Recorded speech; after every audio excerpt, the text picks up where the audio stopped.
शाम जैसे कि मैंने बताया हमारे लिए बहुत ख़ास है, क्योंकि ये मौका बहुत कम नाटककारों को नसीब होता है कि जब वो इस तरह का, इस दर्जे का नाटक पेश कर रहे हैं। उस नाटक के ड्रामा निगार हमारे साथ हैं असगर वजाहत साहब। प्लीज़ ज़ोर की तालियों के साथ उनका बेंगलोर में इस्तकबाल कीजिए।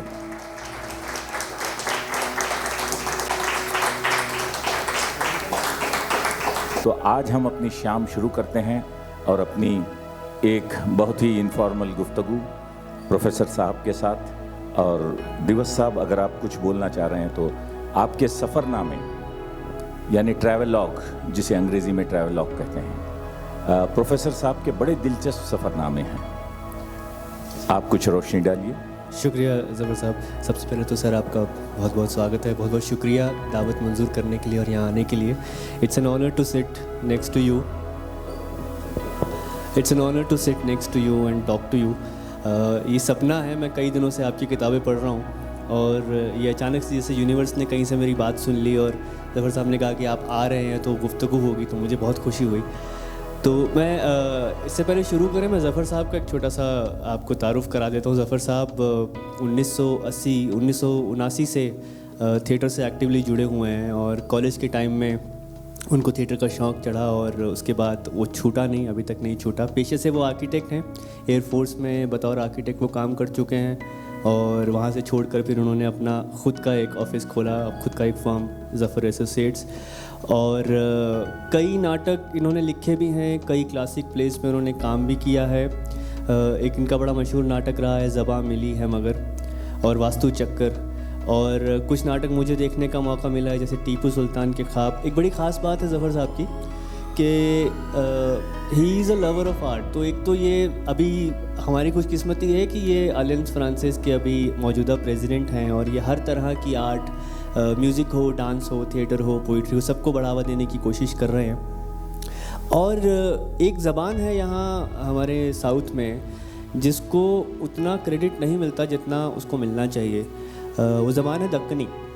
बहुत कम लोग उसके बारे में जानते हैं और ज़फ़र साहब दक्कनी पे बहुत काम कर रहे हैं। उनका एक तो टीपू सुल्तान के ख्वाब जो गिरीश कर्नाड साहब ने लिखा था, उसका तर्जुमा इन्होंने दक्कनी में किया, और एक और हाल ही में इन्होंने नाटक किया था शादी की किरकिरी, जो अंग्रेज़ी में लिखा था मैरी गो राउंड, उसका इन्होंने तर्जुमा किया था दक्कनी में।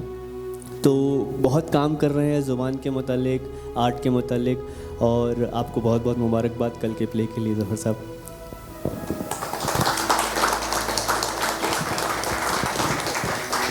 तो चलिए, काफ़ी ऑडियंस आ चुकी है और इसमें प्रोफेसर साहब कई आपके किरदार जो निभा रहे हैं वो अदाकार भी यहाँ बैठे हैं, उनसे भी आपकी मुलाकात होगी बाद में। और तो चलते हैं।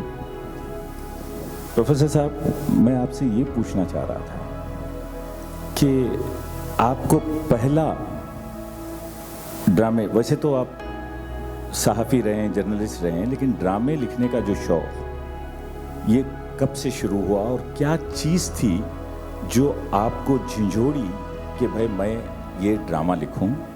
और ख़ास तौर से जिस लाहौर नहीं देखा, ये क्यों आपकी जहन में उपजा? इसकी बीज कहाँ से पड़ी आपके जहन में?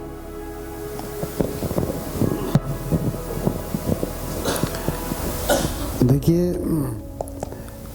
आपके सवाल के जवाब देने से पहले मैं ये कहना चाहूँगा कि मैं आप दोनों हजरात और जितने लोग ख़वातीन हजरात यहाँ हैं उन सब का बड़ा मशकूर हूँ, ममनून हूँ कि मुझे ये मौका मिला कि मैं आप लोगों के साथ, आप लोगों के सामने उन सवालों के जवाब या उन बातों को शेयर करूं जो ड्रामे से मुताल्लिक़ हैं, जो मेरे काम से मुताल्लिक़। देखिए, ड्रामा तो ज़िंदगी का एक हिस्सा है। हम इतना ड्रामा करते हैं अपनी ज़िंदगी में कि हमको पता ही नहीं चलता कि हम ड्रामा कर रहे हैं कि नहीं कर रहे हैं। तो ड्रामे का और ज़िंदगी का जो ताल्लुक़ है तो वो बहुत गहरा ताल्लुक़ है। अच्छा, हम ये भी जानते हैं कि ड्रामा असर करता है, मैं एक बात आपसे बहुत ड्रामाई अंदाज में अगर करूं तो आप शायद उसको ज़्यादा गौर से सुनेंगे, और अगर मैं ड्रामे का अंदाज में न करूं, सरसरी कर दूं, तो शायद आप तवज्जो न दें। तो नहीं, वहाँ ऐसा हुआ कि उस आदमी ने मुझसे ये कहा। अब आपने कहा भी क्या कहा उनसे, ये जिस तरह कह रहे हैं लगता है कोई बहुत बड़ी बात है ना, कोई बहुत बड़ी बात है। तो ड्रामा जो है वो एक ऐसी चीज़ है कि जो आपको अपनी बात को असरअंदाज तरीके से कहने के मौके फराहम करता है ना। और अगर आपको अपने समाज से कोई दिलचस्पी है, अपने समाज की प्रॉब्लम्स आपको अट्रैक्ट करती हैं और आप चाहते हैं कि आप उनको शेयर करें लोगों के साथ, तो उसके लिए ड्रामा सबसे अच्छी चीज़ है। आप जानते हैं कि वो खैर अच्छा ड्रामा नहीं होता जो हमारे नेता करते हैं, ख़राब ड्रामा कह सकते हैं आप, लेकिन ड्रामा तो करते हैं वो भी, है ना। तो अब अच्छे ख़राब की बात अलग है ना। तो इस तरह से मैंने पहला ड्रामा एक सियासी पस मंज़र पर लिखा, और उसके बाद फिर एक तारीख़ी पस मंज़र पर लिखा। इसके बाद फिर मैंने 2 फोक टेल्स हैं, लोक कथाएं, उन पर ड्रामे लिखे। जिस लाहौर ने देखा ड्रामा, आप जानते हैं कि किसी भी चीज़, मतलब मैं ये मानता हूँ कि कुछ चीज़ें जो आप देखते हैं या पढ़ते हैं वो एक बीज बनता है, बीज होता है जो आपके अंदर आता है और फिर वो पूरा दरख्त बनता है, पेड़ बनता है। तो इस लाहौर ने देखा के बारे में जो इसकी एक सेंट्रल कैरेक्टर है, बूढ़ी औरत, इसका ज़िक्र मैंने किताब में पढ़ा कि वो पार्टीशन के बाद लाहौर में रह गई और वो नहीं आई हिंदुस्तान। मोहल्ले वाले उसको बहुत पसंद करते थे, बहुत मकबूल थी, लोग उसकी बड़ी खिदमत करते थे, वो लोगों के बड़े काम आती थी, सब कुछ बहुत अच्छा था। अब देखिए ड्रामा कहाँ से पैदा होता है। ड्रामा हमेशा अच्छाई से पैदा नहीं होता। जब तक कुछ बुराई शामिल ना हो तब तक वो कॉन्फ्लिक्ट नहीं बनता है। तो अगर किसी को कुछ लोग पसंद करते हैं तो कुछ नापसंद भी करते होंगे, ये ड्रामा बनने की शुरुआत, ये कॉन्फ्लिक्ट की शुरुआत। और पसंद करने वाले और नापसंद करने वालों के बीच में एक टेंशन होगा, तनाव होगा, और फिर यहाँ से पूरी कहानी जो है वो डेवलप होना शुरू हुई। और ये ड्रामा जो है वो इस तौर पर पूरा हुआ। और भी बातें, बहुत से एस्पेक्ट हैं जो आएंगे बातचीत में सामने। तो ये वो बुनियादी है। जी, आपने बुढ़िया का कैरेक्टर कहा, क्योंकि पिछले 6 महीने से मैं इस किरदार पर बात कर रहा हूँ। एक बुढ़िया का रोल करने वाली मिंटी जैन जो सामने बैठी हैं, और एक सुरेश शर्मा, शायद ये कल उस बुढ़िया के रोल में आपको नज़र आएगी। मैं ये जानना चाह रहा था कि आपके बारे में जब मैं पढ़ रहा था तो एक आपके कोई दोस्त हैं संतोष कुमार, जो उर्दू के जर्नलिस्ट रहे, उनसे आपको ये बात सूझी। और ये जो माई का किरदार है, रतन की माँ का किरदार, ये आपको कहाँ तक मुतासिर किया, और जो आप उस औरत से या उस किरदार से आप जो डायलॉग्स लिखे हैं, मुझे इतनी खुशी हो रही थी वो करते वक्त कि भाई एक बड़ा ही संयम किरदार, जबकि पाकिस्तान के इतने मुसलमान उसके दुश्मन हो गए हैं, जो कट्टर मुसलमान हैं उधर, और ये है कि भाई अपनी मोहब्बत जताए जा रही है। कभी अल्ताफ़ साहब के घर में बड़ियाँ डालने जा रही है, तो किसी की बच्ची के चेचक आए तो वहाँ जा रही है। तो ये जो किरदार है, इसके जो एलिमेंट्स आपको कहाँ से मिले? देखिए, दरअसल एक ऐसी स्ट्रांग औरत है जो अंदर से बहुत सॉफ्ट है, स्ट्रांग भी है लेकिन वो बहुत सॉफ्ट है। सॉफ्ट इतनी है कि वो उन लोगों की भी मदद करने के लिए तैयार है जो उसके घर में आकर उसकी मर्ज़ी के ख़िलाफ़ रहना चाहते हैं। तो वो ये कहती है कि मैं तो नहीं जाऊंगी, लेकिन उनकी मदद करती है कि लकड़ियाँ यहाँ हैं, पानी यहाँ से आ रहा है, ये कर लो, ये कर लो, ये कर लो। तो मदद करने का जज्बा जो है वो उसकी फितरत में शामिल है, उसकी फितरत में शामिल है। इसी के साथ साथ वो बहुत स्ट्रांग है, बहुत मजबूत है। तो इस किस्म की वो औरत है जो ऐसे हालात में भी वहाँ रुकी है और ये मानती है कि मैं इन हालात में भी कहीं मैं जाऊंगी नहीं। तो रुकने का मतलब ही ऐसा है कि उसने अपने किरदार को डिफ़ाइन कर दिया, रुक गई है, उसका किरदार डिफ़ाइन हो गया।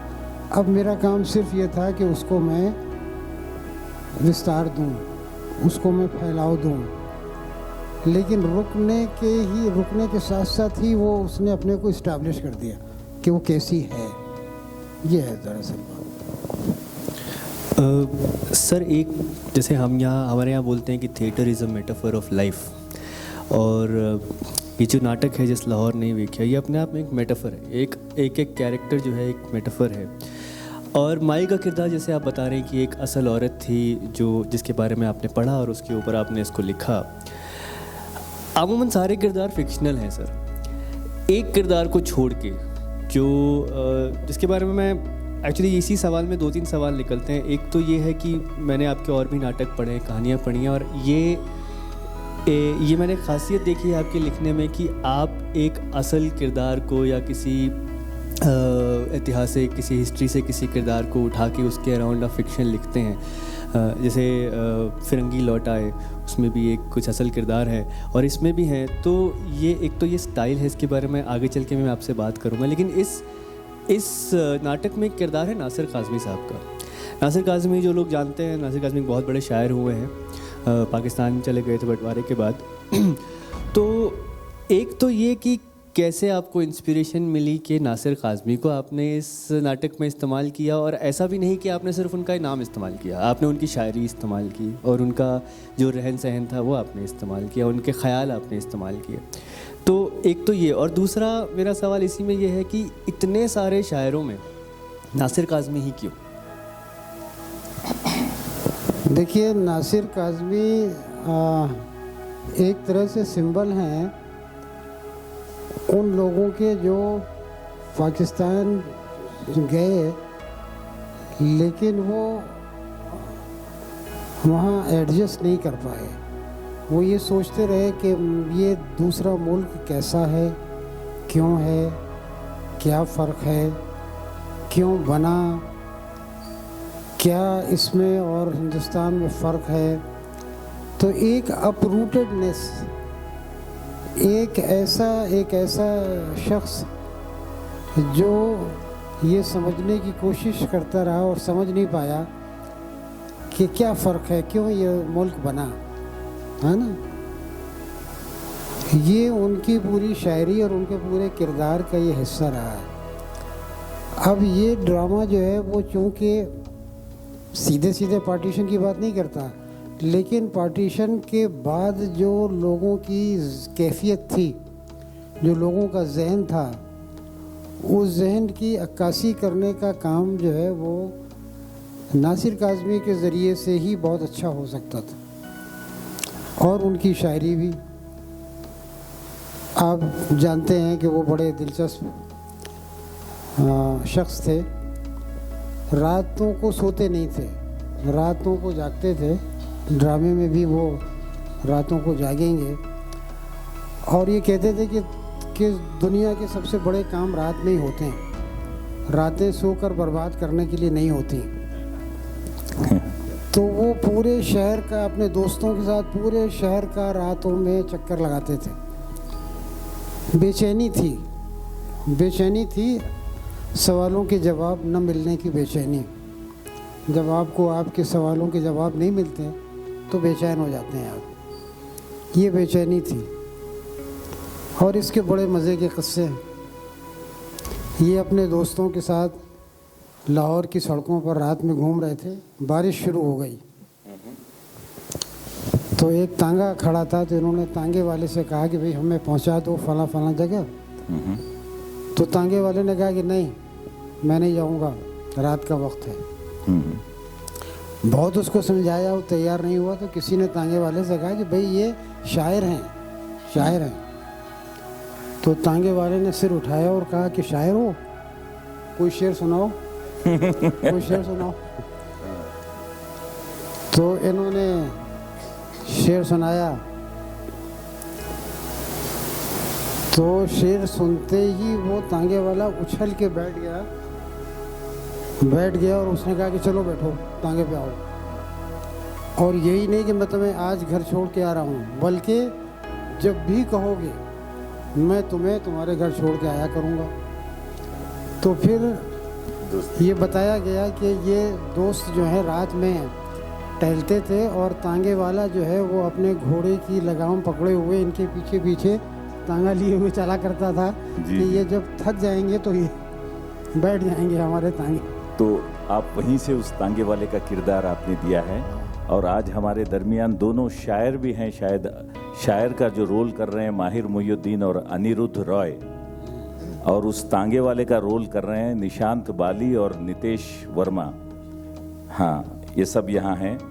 किरदार के जब नाम लेते हैं तो मुझे मेरे एक्टर्स याद आ जाते हैं। तो बहुत ही खूबसूरत आपने लिया है। लेकिन जैसा कि दिवस ने कहा कि नासिर काज़मी क्यों, आपने उसका जवाब दिया। लेकिन मैं जब अपना इंटरप्रिटेशन कर रहा था, मैं उसका तर्ज बयां सोच रहा था कि ये किरदार कैसे बात करेगा। जब नासिर काज़मी पे आके मैं रुक जाता था कि मैं इनको कैसे संभालूं, क्योंकि ये जीता जाता किरदार है, जागता किरदार है। बाकी के सब तखयली हैं, आपके फिक्टिशियस हैं। और ये हैं कि भाई इनको मैं क्या दूं। अगर मैं इनको एक पीने वाला शायर, मतलब बादा खोर शायर बनाऊं कि ना बनाऊं, पता नहीं नासिर काज़मी साहब पीते थे या नहीं पीते थे। तो यहाँ आके मैं अटक जा रहा था अपने इंटरप्रिटेशंस में while directing this particularly Nasir Kazmi. लेकिन आपके प्लेस में मैंने एक बात बड़ी खूब देखी। वैसे मैं गिरीश कर्नाड साहब के भी काफ़ी पढ़ा हूँ प्लेज, और तेंदुलकर साहब के भी काफ़ी प्लेस पढ़ा हूँ। लेकिन आपके प्लेस में जो है ना एक इतनी क्रिस्प और इतनी, क्या बोलूँ मैं उसको, कि जैसे कूजे में समंदर आप कर देते हैं कि एक लाइन में, जैसे किरदार के एक लाइन है। वो अलीमा जो चाय वाला बोलता है, अरे तुमने तो कोयलों को तकसीम कर दिया। और जब मिर्ज़ा बोलता है, जब मिर्ज़ा की बीवी बेगम, और दोनों उसको कॉर्नर करते रहते हैं बेगम बुढ़िया को, तो मिर्ज़ा बोलते हैं कि देखिए बिना जड़ के दरख्त कब तक हरा रहेगा। इतनी मतलब मुझे ऐसा लगा कि इतनी गंदी बात है कि आप एक बुढ़ी को ये बोल रहे हैं, क्योंकि वो किरदार है और वो उस वक्त अपनी हवेली चाहता है, तो वो पूरी कोशिश कर रहा है कि वो औरत को निकाले। लेकिन आपके लाइंस, जैसे शायर बोलता है, आपने अभी भी कहा कि भाई रात को ही खुशबुएं जन्म लेती हैं, रात को ही फरिश्ते उतरते हैं। मतलब मैं आपका प्ले जब कर रहा था तो एक एक लाइन की तह में जा रहा था और उसको महसूस कर रहा था। और मैं समझता हूँ मेरे एक्टर्स भी जो है ना उसकी तह तक पहुँचे हैं और कल वो अपना परफॉर्मेंस देंगे। तो ये कैसे आप लिख लेते हैं जो बारीकियाँ? ये कोशिश ये होती है साहब कि बात को कुछ इस तरीके से कहा जाए, बात कुछ इस तौर पर हो कि वो बात बन जाए। और बात बनती कैसे है? बात इस तरह बनती है जब आप, ख़ासतौर से ड्रामे में, जब आप बात को इस तरह से कहें कि बात को समझने में कुछ थोड़ी सी कोशिश करनी पड़े। अगर बग़ैर कोशिश के आप कोई बात सीधी सीधी कह दी जाएगी तो वो शायद उतना असर करेगी नहीं। दूसरा ये है कि ज़बान से जो रिश्ता बनता है एक लिखने वाले का, सबसे नाजुक रिश्ता है। उसके सामने अल्फाज का अंबार है,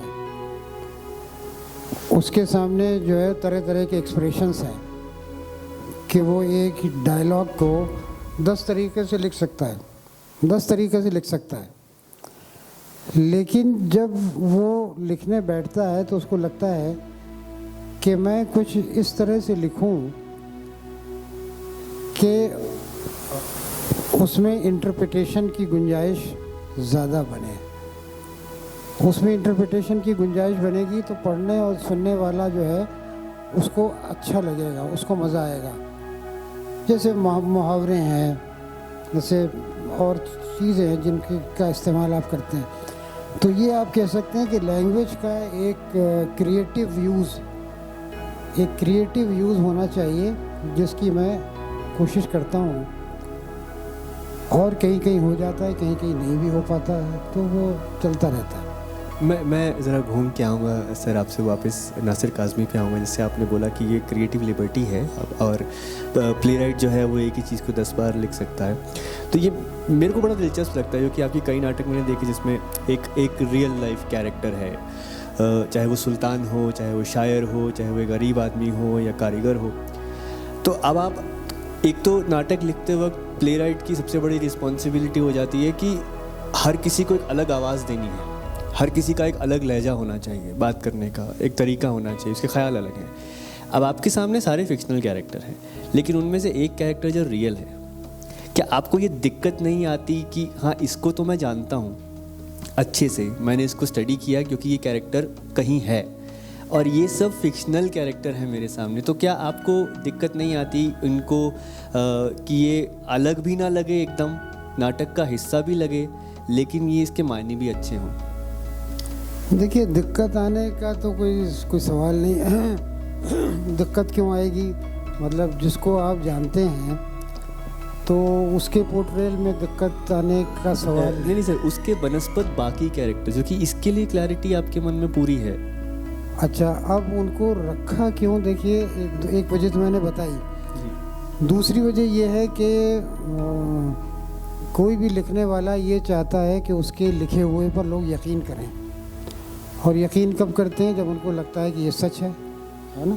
जी जी। और अगर रियल लाइफ कैरेक्टर ही आपने डाल दिया तो फिर सच में तो ज़्यादा फर्क नहीं, वो गाढ़ा हो गया सच, जी है ना? सच जो है ज़्यादा थिक हो गया, तो इसलिए लोगों को ज़्यादा अच्छा लगेगा कि हाँ देखिए, अगर ये रियल है तो बाकी भी सब कैरेक्टर रियल होंगे, है ना? जी, ये भी हो बहुत सकता है। बहुत खूब। एक और बात, जब आप किरदारों की कर रहे हैं तो आपकी जो वर्ल्ड व्यूज़ हैं, जो मुख्तलिफ वर्ल्ड व्यूज़ हैं जो आपने एक जगह किया है, जैसे पहलवान का, मिर्ज़ा का, मौलवी का, माई का, शायर का, सब किरदार यहाँ अदाकार बैठे हैं। मैं उनके नाम लेता जाऊँ तो बहुत लंबा होगा, आप कल तारुफ करा दूँगा। लेकिन इन तमाम को आप एक सोशल स्ट्रक्चर में बांधते हैं और उसको इतनी खूबसूरती से आपने इस नाटक में बांधा है कि हर एक का अलग डिफरेंट पॉइंट ऑफ व्यू है। पहलवान जो एक कट्टर मुसलमान है, मौलवी जो एक इस्लामिक एक सही थॉट जो है ना इस्लाम का वो पेश करता है जो मौलवी है, और जो मिर्ज़ा है वो एक बड़ा सीधा सादा आदमी है, थोड़ी लालच में आ जाता है फिर खुद को संभाल लेता है। और शायर वो अपनी दुनिया में मस्त है, जैसे रातों का मज़ा ले रहा है वो, और बात कहे जा रहा है अपनी कि उसने कहता है कि भाई अरे यार, जब भी तुम गुस्से में हो तो पाकिस्तान के वज़ीर आज़म को एक ख़त लिख मारो। बड़ी खूबसूरत लाइन लिखी है आपने, बहुत कुछ कह जाती है। तो उस तरह जो मैं आपके किरदारों को पढ़ रहा था, समझ रहा था, फिर अपने अदाकारों से वो निकाल रहा था उनके अंदर से, तो मैं सोच रहा था कि आप इतने खूबसूरत अलग अलग वर्ल्ड व्यूज़ कैसे आप संजो लेते हैं एक छोटे से नाटक में। कैरेक्टर्स, किरदार जो है वो अपने आप में एक किरदार नहीं होता, पूरी दुनिया है। किरदार की एक पूरी दुनिया है, कैरेक्टर्स की पूरी दुनिया है। वो जब हमारे सामने आता है तो वो फिर अपनी दुनिया को लेके आता है। और इसमें अब जैसे मौलवी का किरदार है। मौलवी एक मस्जिद का मौलवी है, वो कुरान और हदीस को छोड़कर और कोई बात नहीं करता। कहता है कोई दुनियादारी की किसी तरह की बात नहीं करता। कहता है कि ये कुरान शरीफ में है, ये हदीस शरीफ है, मैं बस इन्हीं के बारे में बात करता हूँ। और वो जो बातें कर रहा है वो बात उन लोगों को बहुत बुरी लगती है, जो लोग मज़हब से नाजायज़ फ़ायदा उठाना चाहते हैं, उनको बुरी लगती है। आप लोगों ने देखा होगा कि आमतौर से रिलीजियस लोगों को नेगेटिव कैरेक्टर बनाया जाता है। आमतौर से पंडित हुए, मौलवी हुए, ये हुए, इस तरह के कैरेक्टर्स को। लेकिन वो भी एक क्लीशे है। क्यों हमेशा रिलीजियस आदमी नेगेटिव होगा? अच्छा भी हो सकता है।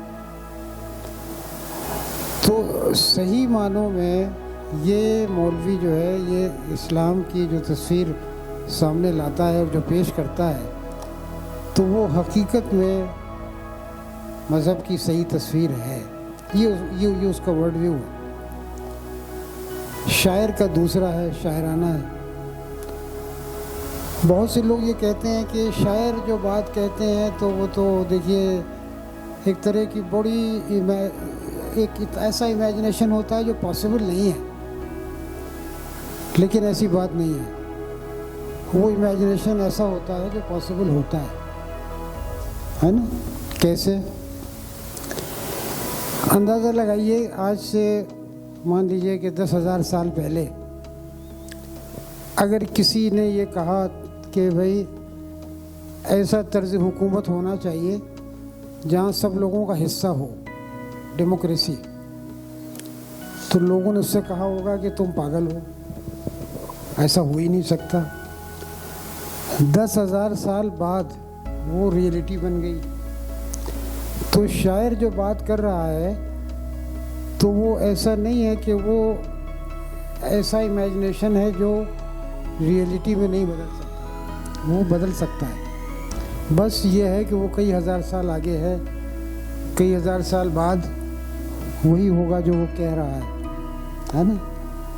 तो इस तरह से इन कैरेक्टर्स के वर्ल्ड व्यू हैं जो ड्रामे को एक अलग अलग ज़ाविये पेश करते हैं। और देखने वाले को, पढ़ने वाले को ये लगता है कि ये ड्रामा जो है वो एक वर्ल्ड व्यू का नहीं है, बल्कि इसमें कई तरह से दुनिया को देखने और समझने की कोशिश की जा रही है। ज़फ़र साहब, ये बहुत अच्छा पॉइंट मुझे, अब मैं when I think of it, तो नाटक में सर 2 किरदार हैं जो बहुत स्ट्रॉन्ग हैं और दोनों एक दूसरे के दूसरी तरफ हैं। एक तरफ है माई और दूसरी तरफ है पहलवान। माई मोहब्बत से स्ट्रॉन्ग है, पहलवान पावर से स्ट्रॉन्ग है। आप ठीक कीजिए मुझे अगर मैं गलत बोल रहा हूँ। तो ये जो ज़फ़र साहब ने बोला कि वो पॉजिटिविटी और नेगेटिविटी, मुझे नहीं लगता कि जो पहलवान का किरदार है वो रिलीजन से उताव में है। वो मेरे ख्याल से पावर हंग्री है जो कैरेक्टर आता है। और जो माई है वो भी स्ट्रॉन्ग किरदार है, जो दोनों आमने सामने खड़े हैं, लेकिन वो मोहब्बत से स्ट्रॉन्ग है। जो वहाँ पे रेस्ट है और उधर अनरेस्ट है। आप कुछ, ताकि मैं अगर गलत बोल रहा हूँ तो आप ठीक करें। तो ये मेरा ऑब्जर्वेशन है। जो कि आपने अभी ये वुमेन की बात शुरू की, तो जैसा कि इन्होंने एक्सप्लेन किया कि वो नेगेटिव है और वो पॉजिटिव है, तो मैं थोड़ा समझ पा रहा हूँ इसको कि कितनी खूबसूरती से इसको बुना गया है 2 तरफ। हम बाकी किरदार बीच में सिर्फ स्टिचेस हैं जो काम करते हैं दोनों को बुनने का, लेकिन खड़े ये दोनों एक दूसरे की तरफ हैं। बहुत ही खूबसूरत है। सबसे ज़्यादा मैंने एक तनाव पेश किया है अपने नाटक में, कल आप देखेंगे, जो पॉजिटिव और नेगेटिव का।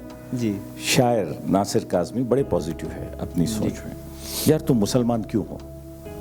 क्या तुम्हारे सामने किताबें रखी गई तमाम मज़ाहिब की, और जब तुम इनमें से एक किताब उठाई और बोले कि मैं मुसलमान हूँ जी, और उधर पहलवान है, उसको बोलते हैं कि भाई कुरान में यहूदी और इसका काफ़ी जिक्र है और वो बोलता है कि अजी मुझे नहीं मालूम, बस मैं तो इतना जानता हूँ कि हिंदू मुसलमान से अच्छा है। जी जी।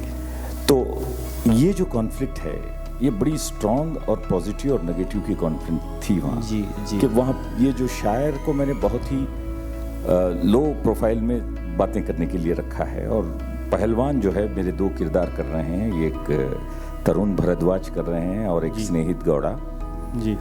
ये जो कॉन्फ्लिक्ट लिखी है जी प्रोफेसर साहब ने, मुझे इतनी अच्छी लगी। उसको जब मैं किरदार में ढाल रहा था अपने अदाकारों में, तो बड़ी अच्छी कॉन्फ्लिक्ट डेवलप हुई है, जो पॉजिटिविटी की और नेगेटिविटी की, जो आपने बहुत ही अच्छी तरह बैलेंस करके लिखा है, और मुझे उस सीन करने में वाकई बड़ा मज़ा आया। जी जी जी। बल्कि मुझे तो लगता है ज़फ़र साहब कि जो शायर का किरदार है वो ना पॉजिटिव है वो नेगेटिव है, वो न्यूट्रल है, क्योंकि वो इधर वालों को भी समझाना चाह रहा है और वो उधर वालों को भी समझाना चाह रहा है। बल्कि मैं माहिर से एक दिन मैं बात कर रहा था, तो हम वो लाइन देख रहे थे कि वो पहलवान बोलता है कि अगर हिंदुओं ने यहाँ हिंदुस्तान बना लिया, हिंदू आ गए, तो बोलता बनता तो बन जाए। और वो और एक अच्छी बात बोलता है, जैसा आपने कहा जी, आपका इंटरप्रिटेशन भी मैं मानता हूँ कि वो जब बोलता है कि सब लोग बोलते हैं कि भाई जब माई गुजर जाती है तो वो उसके दफनाया जाए, तो वो बोलता है कि माई तो हिंदू थी जी। वो जो लाइन लिखी है इन्होंने, और जिसके कि वहाँ आपको लगता है कि शायर का किरदार क्या है। जी जी। तो मैं आपसे ये पूछ रहा था कि ये जो बैलेंस आपने किया है, एक जगह न्यूट्रल, एक जगह पॉजिटिव और एक जगह नेगेटिव। जी जी। कोई बड़ी बात नहीं, हज़ारों शो इसके हो, क्योंकि बहुत खास बातें हैं और बड़ी खूबसूरती से लिखा हुआ नाटक है। सर एक बात मैं आपसे पूछना चाहूँगा, मेरे ख्याल 1999 में पहली बार आपने ये प्ले लिखा था, 1990 में शायद पहला इसका मंचन हुआ था, जो हबीब तनवीर जी ने किया था। करीबन 30 साल हो गए हैं अब, और अभी भी हम ये नाटक कर रहे हैं। और जैसे ज़फ़र साहब ने आपने ही कहा था कि ये वो पार्टीशन का वो नाटक नहीं है जिसमें हमने खून खराबा दिखाया है कि पार्टीशन में क्या हुआ। ये बंटवारे के बाद की कहानी है, बंटवारे के बाद क्या हो रहा है लाहौर में और लाहौर के लोगों के साथ क्या हो रहा है। मैं कुछ दिनों पहले हमारे एक हिंदुस्तान के बहुत मशहूर कवि हैं अशोक चक्रधर, मैं उनका एक इंटरव्यू देख रहा था, तो उनसे किसी ने पूछा कि आपकी कविताएं आज भी रेलेवेंट हैं, इसके बारे में आपका क्या कहना है। तो बोले कि मैं चाहता हूं कि मेरी कविताएं मर जाएं, समाज बदल जाए ताकि मेरी कविताएं मर जाएं और ज़्यादा देर रेलेवेंट ना रहें। सर आपका क्या कहना है कि ये प्ले अभी तक रेलेवेंट है? मतलब आपका मतलब है कि इसकी रेलेवेंस क्यों है? जी क्यों है? देखिए, मुझे लगता है कि कुछ ऐसी बातें हैं, कुछ ऐसे एरिया हैं इस नाटक के में जो आए हैं, जैसे एक ये बात के जो इंसान हैं उनके बीच के जो रिश्ते हैं,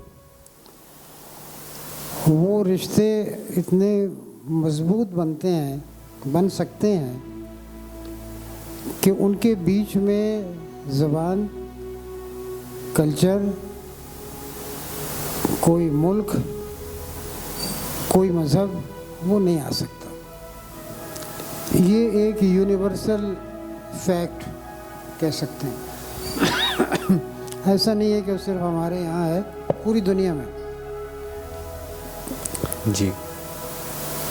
ये चीज़ जो है वो अट्रैक्ट करती है, ये बहुत पूरी दुनिया में ये रेलेवेंट है, पूरी दुनिया में ये रेलेवेंट है। दूसरी बात ये है कि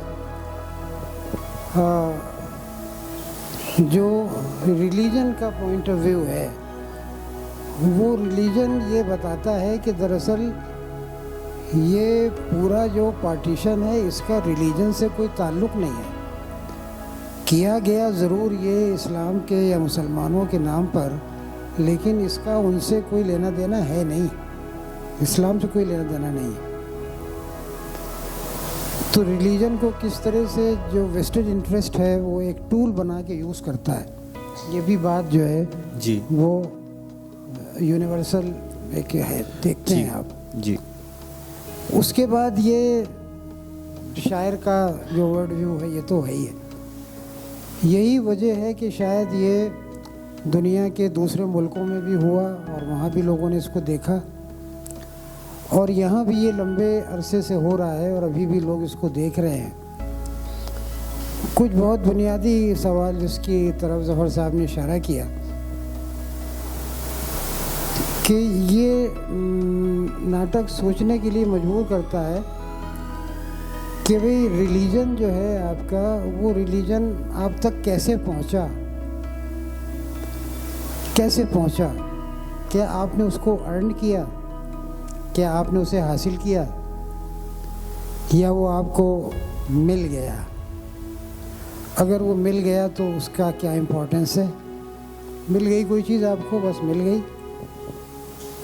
और जो चीज़ आपको मिल गई है और जिसकी कोई इम्पोर्टेंस नहीं है, उसके लिए लड़ना झगड़ना कहाँ तक ठीक है। कोई ज़रूरत नहीं लड़ने झगड़ने की, वो तो चीज़ मिली है आपको, आपने उसको अर्न नहीं किया। तो शायर यही पूछता है कि तुम मुसलमान क्यों हो, क्या तुमने सारे मज़हब की किताबों को पढ़ा है और फिर ये तय किया कि भाई ये हमारा मज़हब इस्लाम सबसे अच्छा मज़हब है, हम इसे कबूल करते हैं। तो चाय वाला कहता है कि नहीं साहब, ऐसा तो नहीं हुआ, जो माँ बाप का मज़हब था वही हमारा है। अब ये एक मज़हब के बारे में बात नहीं है, ये तकरीबन सारे मज़ाहिब के बारे में ये बात लागू होती है जी।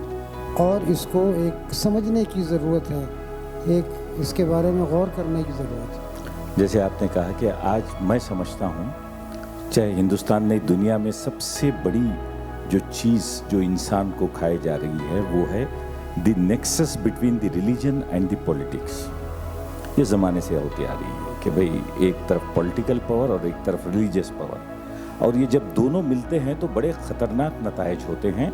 जो आपने वो एक सीन में सिर्फ 2 लाइनों में आपने बात कह दी, जब वो पहलवान जाता है, एक कट्टर मुसलमान मौलवी से पहली मुलाकात में बोलता है, अरे यहाँ तो पेट्रोमार्क्स नहीं है, मैं एक पेट्रोमार्क्स लाऊंगा।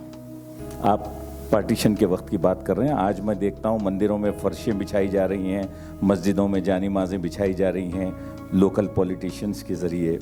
तो ये नेक्सस आज भी ज़िंदा है और ये नेक्सस बहुत ही ख़तरनाक शेप्स भी ले रहा है हर जगह अपने अपने इलाक़ों में। तो मैं ये पूछना चाह रहा था, एक तो आपने यहाँ जो तसादुम रखा है जो इसका मौलवी का और उस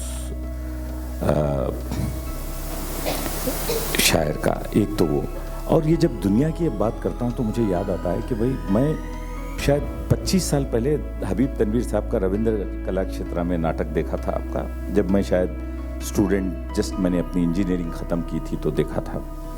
उन्होंने उसको बिल्कुल ट्राइबल्स, बस्तार के ट्राइबल्स को लाया था उन्होंने अपने साथ और वो नाटक खेला था।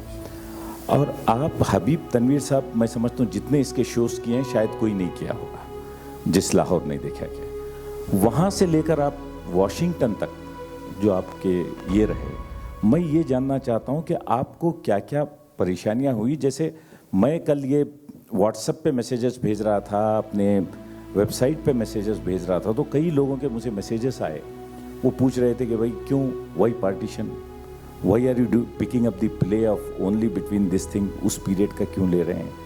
और जब आप इतने नाटक खेल चुके हैं सारे दुनिया में, तो आपके तजुर्बात क्या रहे हैं? मैं थोड़ा सा इसमें ऐड करना चाहूँगा ज़फ़र साहब, प्लीज़।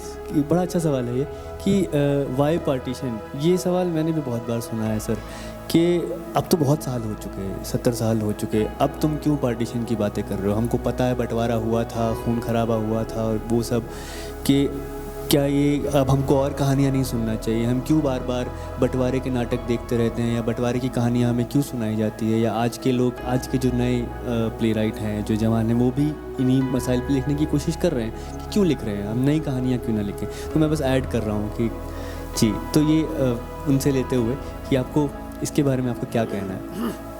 देखिए, पार्टीशन क्या है? पार्टीशन ज़हनियत है, पार्टीशन ज़हनियत है।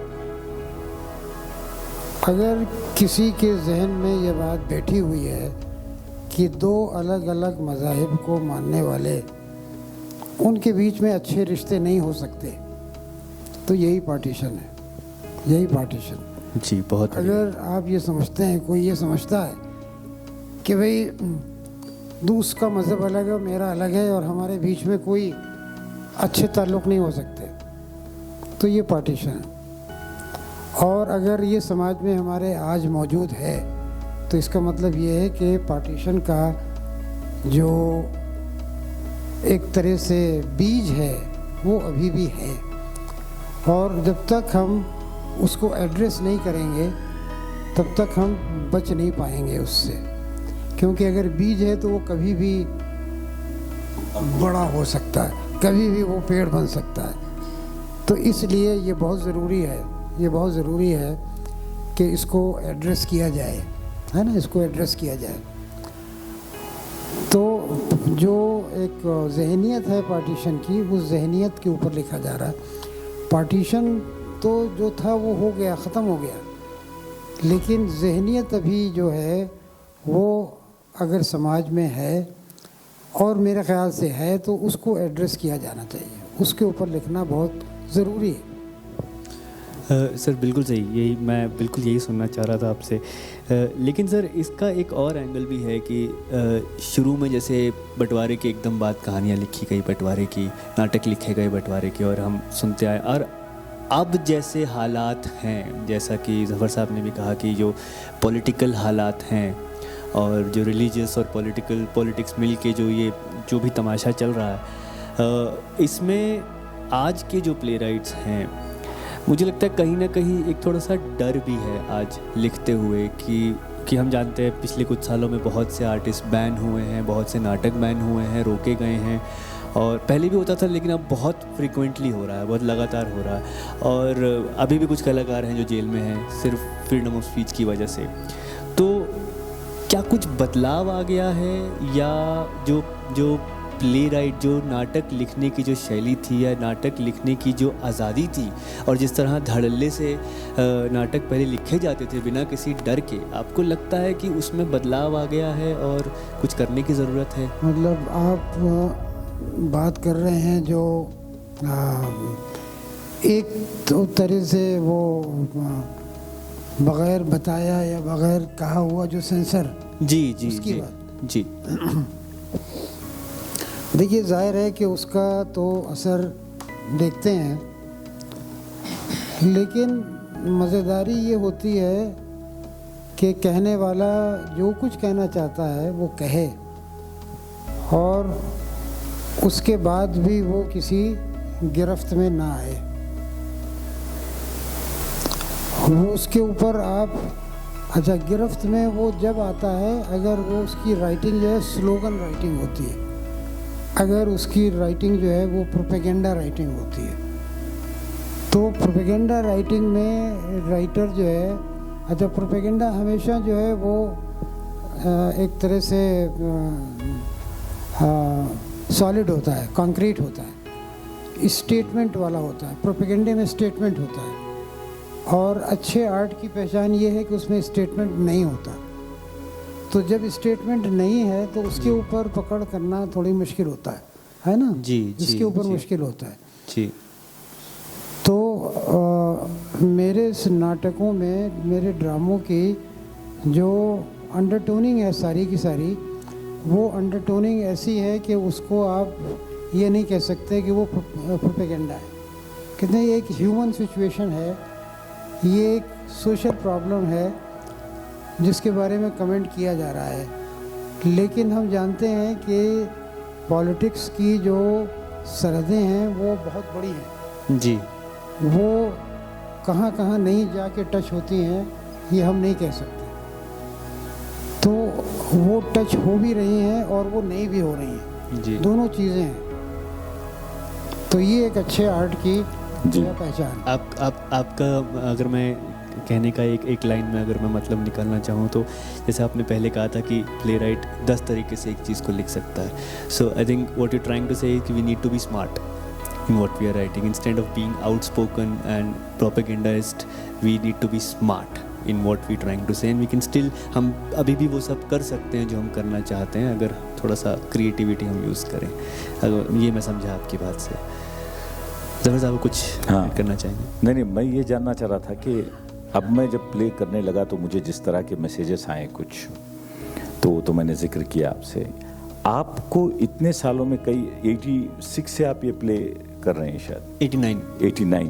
89 से 99, 2009, 19 मतलब 30 साल से ज़्यादा।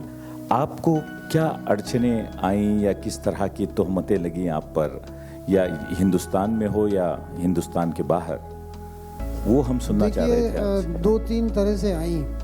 एक तो ये है कि जब इसका शो होना था, पहला शो, तो किसी ने ये कहा कि साहब इसमें मौलवी का किरदार है और वो बहुत गलत है उसमें, और उसको बहुत ऑब्जेक्शनेबल तरीके से लिखा गया। तो दिल्ली में कुछ जमातें थीं, कुछ ऐसे ऑर्गेनाइजेशन थे मुसलमानों के, जिन्होंने अपने लोगों को भेजा कि तुम जाके देखो नाटक और बताओ कि ये कैसा है। तो उन्होंने देखा और जा कर के उन्होंने तो बड़ी तारीफ़ की कि नहीं साहब, उसमें तो इस्लाम की जो तस्वीर उभर के आती है ड्रामे में, वो बड़ी ज़बरदस्त है, बहुत अच्छी है, बहुत ही रियल इस्लाम को उसमें रखा गया। तो उधर से तो जो मुखालफत वाला मामला था वो ख़त्म हो गया। अब दूसरी तरफ से आया, कुछ लोग हैं बग़ैर पढ़े हुए नाटक को बग़ैर जाने हुए कहते हैं कि साहब लाहौर तो पाकिस्तान में है। तो उनको ये पता नहीं होता कि भाई हम किसी चीज़ को पहले देख तो लें, हम समझ तो लें, हम जान तो लें, हम उसका कहने हम इसका विरोध करते हैं। ये सब पाकिस्तानी, ये इसका मेरठ में एक शो होने वाला था, वहाँ कुछ लोग मुजाहरा करने आ गए और उन्होंने घेर लिया और कहा कि ये हम ड्रामा नहीं होने देंगे। तो उनसे कहा गया कि आप आके बैठिए अंदर, आप आके देखिए इसको, और देखने के बाद जो सज़ा आप चाहें वो आप दे सकते हैं करने वाले को और लिखने वाले को, लेकिन कम से कम देखिए तो। वो कहा नहीं हम देखेंगे नहीं, हम होने नहीं देंगे। तो अब ये जो जहनियत है, इसके ऊपर आप क्या कर सकते हैं कि कह रहे हम देखेंगे भी नहीं, जानेंगे भी नहीं और हम मुखालफत करते रहेंगे। अच्छा, फिर ये है कि कोई भी शहर जो है वो अपने आप में किसी भी मुल्क का वो नहीं होता, रिप्रेजेंट नहीं करता है ना जी। तो उसको समझने जानने की ज़रूरत है, बग़ैर जाने बुझे हुए काम करते मुखालफत होती है। अब मैंने आपको बताया पाकिस्तान में ये नहीं हुआ है ना, मतलब इसको वहाँ पुलिस ने परमिशन नहीं दी थी होने की, बाद में फिर ये किया गया। तो जितने भी ऐसे लोग हैं कि जो कट्टरपंथी टाइप के हैं, बहुत ही नहीं समझते रिलीजन को, वही लोग इसकी मुखालफत करते हैं। आपकी बात से एक बात याद आई, छोटी सी मैं बोल दूं, चूँकि अब शायद 1 घंटा हो गया है, हम इसके इख्तिताम पर पहुंचेंगे। वो जैसे आपने लाहौर कहा, ये पहला प्ले है जब मैं लोगों से पूछा, कुछ लोगों से, कि भाई will you sponsor my play, तो बोले कि हम ज़रूर स्पॉन्सर करेंगे अगर आप इस प्ले में से लाहौर नाम निकाल दो तो मैं बोला वो तो मैं नहीं करूँगा, क्योंकि लाहौर नाम अगर आपको इतना खलता है तो आप नक्शे से ही निकाल दीजिए लाहौर नाम। आप गूगल के मैप को एक्सपेंड कर दीजिए तो आपको पंजाब के बाद लाहौर ही दिखाई देगा, अमृतसर के बिल्कुल करीब लाहौर दिखाई देगा जी। और लाहौर एक हिंदुस्तान का एक ऐसा ये रहा, लोग जब पढ़ने के लिए जाया करते थे लाहौर, और हमारी फिल्म इंडस्ट्री वहीं से शुरू हुई है जी। पहली फिल्म हमारी जुबैदा जो है वहीं बनी है, जो आलम आरा, जुबैदा उसकी अदाकारा थी, सॉरी पहली फिल्म आलम आरा जी। तो मैं बोला कि लाहौर का ताल्लुक़ हिंदुस्तान से कई रिश्तों में जुड़ा है। ये और बात है कि बीच में अमृतसर और उसके बीच में लकीर खींची गई, लेकिन हम ये तो वही बात हुई कि आप कराची बेकरी का नाम बदल लो तो उसी तरह लाहौर का नाम निकाल दो। मैं बोला नहीं, हम रखेंगे तो लाहौर ही रखेंगे, जो प्ले का नाम हमारे राइटर ने दिया है जी। उसी प्ले से, क्योंकि इसके कई शोज हुए हैं, हर जगह हुए हैं। तो अब मैं बात को ख़त्म करते हुए, क्योंकि 1 घंटे से ज़्यादा हो गया है, वो क्या है जफर साहब, मुखालफत जो है आजकल एक फ़ैशन है और नाम बदलना तो आजकल ट्रेंड में है। और वैसे राजकुमार संतोषी साहब इन्हीं एक बात बता दूं आपको, राजकुमार संतोषी जो बहुत मशहूर फिल्म डायरेक्टर हैं, इनके प्ले पर अब फिल्म बना रहे हैं, जिसने लाहौर नहीं देखा पर। बहुत जल्द आपको फिल्म दिखाई देगी सिनेमा थिएटरों में। तो बात को थोड़ा सा मैं बात को हाँ, कर घुमाऊंगा लीजिए। नाटक से। मेरे ख्याल थोड़ा सा क्योंकि अब सर हैं यहाँ पर, तो इनके बारे में थोड़ा सा मैं चाहूँगा लोग और भी जाने। सर, मैं नाटक से निकल के आपके थोड़े सफ़रनामा की मैं बात करूँ, क्योंकि जहाँ तक मैं जानता हूँ आपको घूमने का बहुत शौक़ है और आपने जगह जगह घूमकर कल्चर्स को, संस्कृतियों को, ज़बानों को समझा है, वहाँ की हर रीजन की हिस्ट्री को समझने की कोशिश की है और आपने काफ़ी सफ़रनामे लिखे। एक तो मैंने हाल ही में पढ़ा था बाकरगंज के सैयद, तो वो शायद फ़तेहपुर की कहानी है, फ़तेहपुर के पास की। आप ज़्यादा बता सकेंगे जितना मुझे समझ आया, तो आप अपने सफ़रनामों के बारे में कुछ हमें बताइए। देखिए, घूमना एक तरह की बहुत अच्छी तालीम है, बहुत अच्छी एजुकेशन है। घूमने से आप बहुत सीखते हैं। घूमने वाले को जो तजुर्बे होते हैं जी, एक तजुर्बा घूमने वाले को ये होता है कि आप जब किसी दूसरे शहर में हैं या दूसरे मुल्क में हैं, वहाँ ज़बान आप बोल सकते हैं, तो आप लोगों को बहुत रिस्पेक्ट दीजिए, बहुत इज़्ज़त दीजिए, उनको इज़्ज़त दे के उनसे बात कीजिए। तो जब आप इज़्ज़त दे के बात करेंगे तो वो आपकी बात सुनेंगे। तो आपको घूमने से अगर ये तालीम मिल गई कि लोगों से इज़्ज़त से बात करनी चाहिए, तो वो आपकी ज़िंदगी में बहुत काम आएगी। अब ईरान में मुझे एक जगह की तलाश थी। मैंने देखा कि एक आदमी जो है वो बाग में झाड़ू दे रहा है। माली होगा या झाड़ू देने वाला। तो मैंने उससे फ़ारसी में पूछा और उसको मैंने आका कह के मुखातिब किया। आका मतलब बॉस, है ना। तो उसको शायद ज़िंदगी में पहली बार मैंने ही आका कहा होगा, और कौन कहेगा। तो जब मैंने आका कह के उससे रास्ता पूछा, तो उसने झाड़ू अपनी छोड़ दी और मुझसे कहा कि मैं तुम्हारे साथ साथ चलूँगा, जहाँ जाना है वहाँ पहुँचाऊँगा, वहाँ से भी जहाँ जाना है वहाँ ले जाऊँगा, चलो मेरे साथ। तब देखिए आप, एक लफ्ज़ बोलने से, है ना, कितना काम चल गया। तो भाषा की जो बारीकियाँ हैं वो घूमने वाला सीखता है ना। तो घूमने का जो आप राहुल सांकृत्यायन हिंदी के एक राइटर थे, उनकी किताब है घुमक्कड़ शास्त्र। वो घूमने को शास्त्र मानते हैं कि भाई ये एक शास्त्र है। और ऐसी जगह जाना मुझे पसंद है जहाँ लोग न जाते हों। जहाँ सब लोग जाते हैं वहाँ जाने से कोई फ़ायदा नहीं है ना। तो जो रिस्क होते हैं, जो नई चीज़ें होती हैं, वो तो वहीं होती हैं जहाँ आमतौर से लोग जाते नहीं। तो मैं ऐसे इलाकों में गया हूँ जहाँ के चुने हुए नुमाइंदे भी वहाँ नहीं रहते। लोगों ने मुझसे कहा कि आप यहाँ कहाँ आ गए, यहाँ तो जो यहाँ से इलेक्शन जीतते हैं वो यहाँ कभी नहीं आते। आप क्यों आ गए। लेकिन बहरहाल वो एक पूरा मेरे सफ़रनामे हैं, वो आप लोग पढ़ना चाहें पढ़ सकते हैं। ईरान का सफ़रनामा है, उसमें ईरान के सफ़र के दौरान मुझे पुलिस ने गिरफ़्तार भी कर लिया था, वो भी एक किस्सा है। तो इस तरह से तजुर्बे होते हैं, बहुत कुछ सीखने को मिलता है, बहुत कुछ जानने को मिलता है और बहुत अच्छा रहता है। नया विजुअल भी आपको सामने आता है। जी, और आपके, मैंने तो एक ट्रैवलॉग पढ़ा है सर आपका, आप एक किताब से जान लिया हिस्ट्री के बारे में।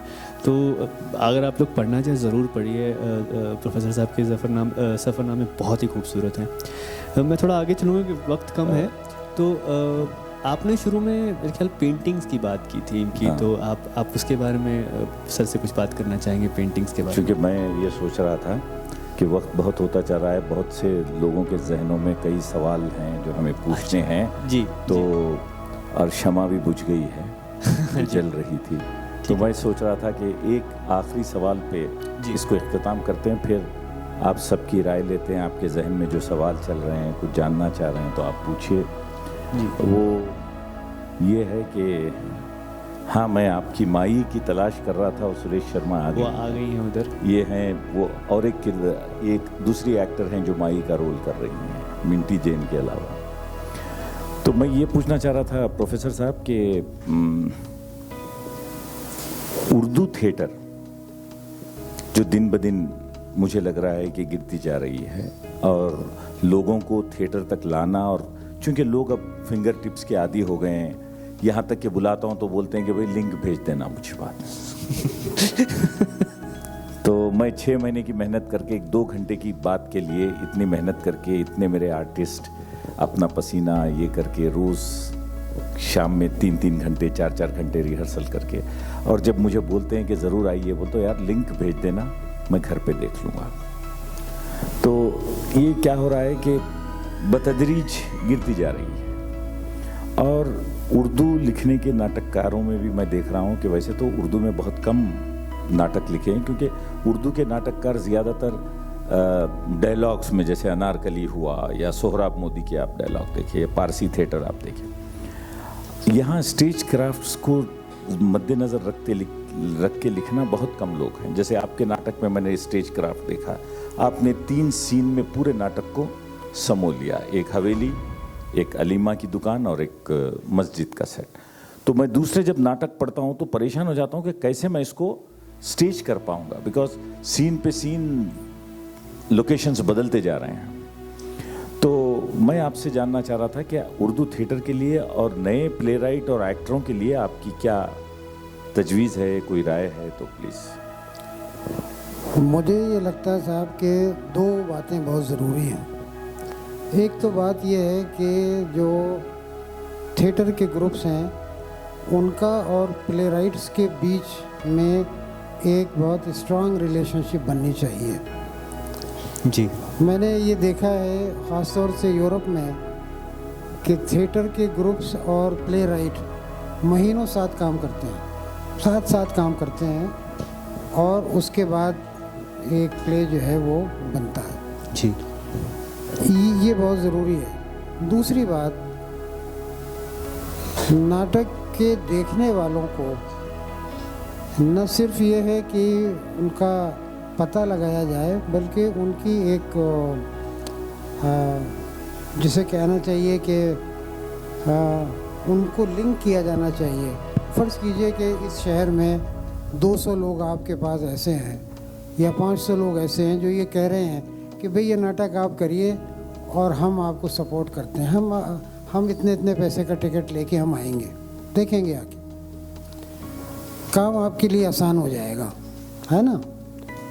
और उसमें जो आपसे ये कहेगा कि हाँ ये नाटक आप कीजिए, मैं इसको सपोर्ट करूँगा, उसकी दिलचस्पी होगी ज़रूर और वो देखने आएगा। ऐसा नहीं होगा कि वो कहेगा कि अरे चलो यार हो रहा है, चलेंगे नहीं जाएंगे, कोई फ़र्क नहीं पड़ता। तो इस तरह का एक लिंक आप मतलब बनना चाहिए उर्दू थिएटर के मुताल्लिक़। जैसे कि देखा है मैंने, मराठी में है बहुत उनका देखने वालों की तादाद और बहुत अच्छी है। गुजराती में भी है, कन्नड़ में आपके यहाँ है, नीनासम गया मैं, नीनासम में देखा मैंने।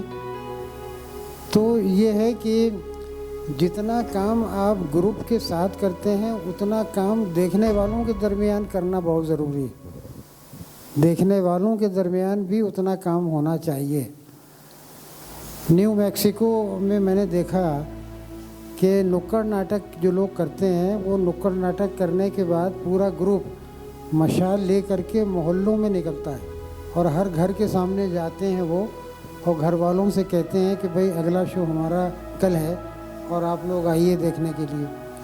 तो अब किसी भी घर के सामने अगर कॉस्ट्यूम में एक्टर खड़ा हुआ है, मशाल लिए हुए, इनवाइट कर रहा है कि आप आइएगा हमारा नाटक देखने, तो एक आध ज़रूर जाएगा, है ना। भाई देखो हमारे घर आए थे, हमें बुलाया उन्होंने नाटक देखने।